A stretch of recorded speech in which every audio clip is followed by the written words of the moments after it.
All right, let's talk about something that drives pretty much every Spanish learner a little crazy. The whole llevar versus traer thing. We're going to dive in and finally get this sorted out for good. Sound familiar? You're standing there, you're about to say something, and you just freeze. Should I bring the wine or take the wine? You are definitely not alone. It's a classic hurdle for English speakers, mostly because in our heads, both verbs can kind of mean the same thing. But what if I told you there's one single, really powerful rule that just slices right through all that confusion? A rule that is all about where you are.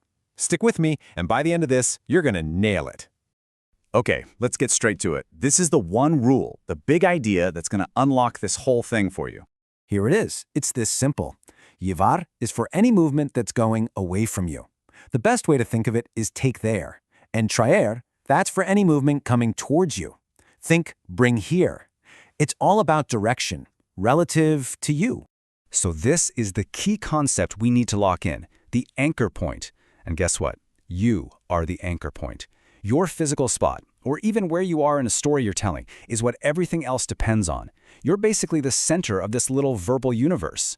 And this just spells it out perfectly. Just picture arrows. Llevar is an arrow pointing away from you, sending something out. Traer is an arrow pointing right at you, bringing something in. Out versus in. That's the whole game. So theory's great, but let's see how this simple rule plays out in the real world. This is where it all starts to click, because you'll see that your perspective changes everything. Now, take a look at how this breaks down. If you're at home talking about bringing wine to a party, that wine is moving away from you, right? So you use llevaré. But if you're already at the dinner table and you want someone to pass you the water, you want it to come to you, so you use tráeme. See that? It always comes back to away versus toward. Okay, now for the ultimate test. The one that really messes with people's heads. A phone call. It seems tricky, but honestly, it's the perfect way to show just how powerful this whole perspective thing is. Check this out. Ana is thinking about the party location. From her perspective, the cake is coming toward the party. So she asks, ¿Traes el pastel?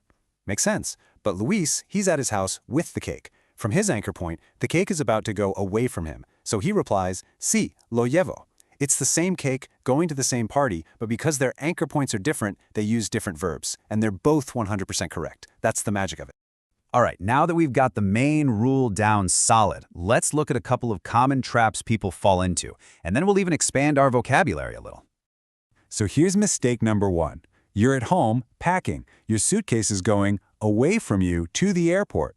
In English, we say, I'll bring my suitcase, which is confusing. But in Spanish, direction is king. It has to be llevaré. And here's the flip side of that coin. You're at the table, you want the salt. You want it to come toward you. We might say, can you take the salt to me in a weird way, but in Spanish, since the movement is coming in, it has to be traes. And hey, just so you know, llevar is a real workhorse of a verb. You'll hear it all the time for wearing clothes. Lleva una chaqueta. She's wearing a jacket. And even for talking about time, like llevo 3 años aquí, which means I've been here for 3 years. Traer has some other cool meanings too. It can mean to cause something, like a decision that trae consequences. Or you might hear it when talking about a product, like a phone that trae a great camera. So just keep an ear out for those other uses. Okay, let's wrap this all up. We're going to put together a super simple, practical little guide to help you make the right call every single time. This is it. This is your mental checklist. Before you speak, just ask yourself one question. Is the thing coming toward me, or is it going away from me? If it's coming toward, it's traer. If it's going away, it's llevar. That's it. That is the entire game. And if you want a fantastic little trick to make this stick in your brain forever, here it is. The double L in el llevar sounds like you're getting ready to take things lejos, which is the Spanish word for far away. It's a simple little hack, but it works. So from now on, I want you to remember this. You are the anchor point. You are in control. It's not about memorizing a bunch of translations. It's about understanding where you are in relation to the action. So the only question left is, where are you going to direct the action?